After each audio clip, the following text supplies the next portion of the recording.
এই সুন্দর মনোরম প্রকৃতি এবং এই সুন্দর সকালটা প্রতিদিন দেখার সুযোগ খুব একটা আমার হয়ে ওঠে না, কারণ এখন ঘড়ির কাঁটায় বাজে ৫টা। আমি এখন উঠেছি সমস্ত কাজবাজ করবো বলে, তার ফাঁকে একটুখানি হেঁটে আসলাম। আগে অনেকটা পথ হাঁটতাম, কিন্তু এখন আর সেভাবে হয়ে ওঠে না। এই কাজবাজ করার তাড়নায় সেই হাঁটাটা বন্ধই হয়ে গেছে। অনেকটা সকালে উঠলে যেমন কাজবাজ করার একটা ফুল এনার্জিও পাওয়া যায়, সাথে কাজগুলো কিন্তু ধীরে সুস্থে নিজের মতো করে করা যায়। তারপরে ঘরে এসে ঘরবাড়িটা ঝাড়পোছ করে নিয়ে দরজা জানলাটা একটু খুলে দিলাম। সাথে কিন্তু এই যে টেবিলটা একটু কলিং দিয়ে মুড়ছি। এর উপরে একটা টেবিল কাভার দেওয়া ছিল, সেটা দেওয়ার কারণে আমার টেবিলটা যেন আরও বেশি খারাপ দেখতে লাগছিল। এর জন্য টেবিল কাভারটা তুলে দিয়েছি। সকালবেলায় এই যে কিছু থালা বাসন যেগুলো রাত করে মেজে রাখি, আগে সকালবেলায় মাজতাম, কিন্তু এখন আর সকালবেলায় মাজি না, রাত করেই মেজে রাখি। কারণ সকালবেলায় এতগুলো কাজের ফাঁকে এই থালা বাসনগুলো মাজতে অনেকটা সময় লেগে যায়। তোমাদের বলেছিলাম তোমাদের দাদাভাই এখন 9টার সময় ডিউটি বেরোচ্ছে, ওর জন্য কিন্তু আমার আলাদা করে ভাত রান্না করতে হচ্ছে।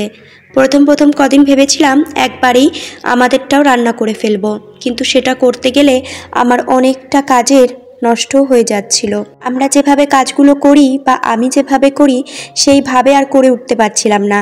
তাই ভাবলাম না, সকালবেলা শুধু ওর জন্যই একটুখানি রান্না করে দেব, আর আমাদের মতো করে আবার দুপুরবেলায় নয় করব। আজ সানডে তোমাদের দাদাভাইয়ের ছুটি আছে, সেহেতু কিন্তু ওই রান্নার সকালের চাপটা আজ আর নেই। সেহেতু ধীরে সুস্থে সমস্ত কাজগুলো করে নিয়ে একটু চা খেয়ে নিলাম। তারপরে এই যে বিছানাটা একটু তুলে নিচ্ছি। আমি অনেককে দেখেছি সকালবেলা আগে বেড কাভারটা তোলার চেষ্টা করে, কিন্তু আমি কেন জানি না করেই উঠতে পারি না। আমি আগে বাইরের সমস্ত কাজ সারি, তারপরে কিন্তু বিছানায় যাই। বেড কাভারটা তুলে নিয়ে আজকে ছেলের আবদার হয়েছে, মা একটুখানি আলুর পরোটা করো না। আবদারটা তার আজকে হয়নি, দুদিন আগে হয়েছে, কিন্তু এই আলুর পরোটা করতে কিন্তু অনেকটা টাইম সাপেক্ষ ব্যাপার। তাই ভাবলাম কেননা আজকেই করে দিই।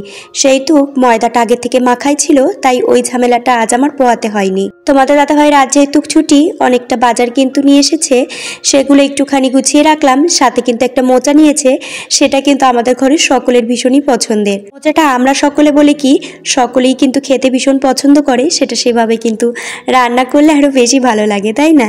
আমি আলুর পরোটা করব বলে আমি আলুটা কিন্তু আগে থেকে সিদ্ধ বসিয়ে দিয়েছিলাম, সেগুলো একটু হাতে ম্যাশ করে নিচ্ছি। সাথে আমি একটু পেঁয়াজ কুচি করে নিয়েছিলাম, এর মধ্যে একটু ধনেপাতা দিলেও ভালো লাগতো, কিন্তু সেটা আর ঘরে ছিল না, তাই আর দিতে পারিনি।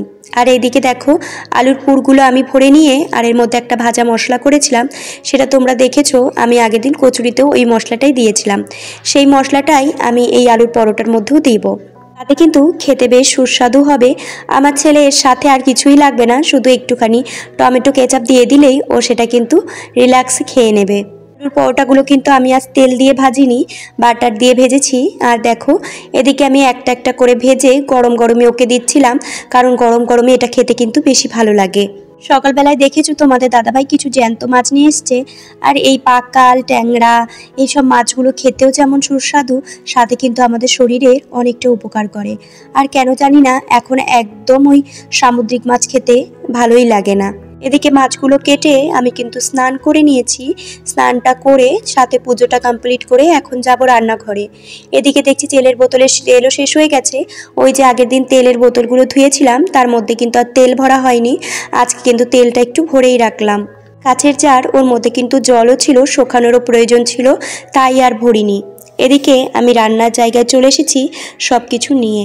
আর জানো তো কাঠের জাল তো তোমরা জানোই, এখানে কিন্তু বসেই থাকতে সব কিছু গুছিয়ে গাছিয়ে না নিয়ে আসলে কিন্তু গোছানো সম্ভব হয়ে ওঠে না। হয়তো কিছু একটা পুড়ে গেল, নয়তো আবার জাল দিয়ে আবার ঠেলাঠেলি খুবই সমস্যায় হয়ে যেতে হয়। সব কিছুই গুছিয়ে নিয়ে চলে এসেছি। সাথে টক পালনটা তো একদমই কচি, সেটা কিন্তু হাত দিয়ে কেটে নেওয়া যায়, তাই আমি একটুখানি টক পালনগুলো বসে বসে কুটে নিয়েছিলাম। সাথে কিন্তু এই যে মাছগুলো নুন হলুদ মাখিয়ে ভেজে নিচ্ছি। আজকে আমাদের ঘরে কমপক্ষে 4 রকমের মাছ এনেছে। তোমাদের দাদাভাই তো 3 রকম নিয়েই এসেছে, সাথে বাবা বাড়ি থেকেও আবার ছোট ছোট কতগুলো পুঁটি সেটাও রেখেছে। আজকে সব মাছ রান্না হয়নি, কিছুটা মাছ রান্না করব, আর কিছুটা কিন্তু ফ্রিজে রেখেই দেওয়া হয়েছে। আর এদিকে দেখো মাছগুলো ভাজতেও কিন্তু অনেকটা টাইম লেগে যায়। আর এদিকে আমার মাছের ঝোলটাও কিন্তু হয়ে গেছে। আমি মশলাটা কষিয়ে করেছি, আর এর মধ্যে একটু মশলা না দিলে ভালো লাগে না এই জ্যান্ত মাছগুলোর মধ্যে। আর টক পালন করব বলে আমি কিন্তু একটু সর্ষে সম্বার আর কাঁচা লঙ্কা দিয়ে কিন্তু টক পালনটা করেছি, আর ওই ছোট যে পুঁটি মাছ এনেছে ওটা দিয়ে। এদিকে রান্নাবাড়ি মোটামুটি কমপ্লিট করে সকলেরই খাওয়া দাওয়া হয়ে গেছে, নিজেও খেয়ে দুপুরবেলা ছেলেকে নিয়ে একটা ভাত ঘুম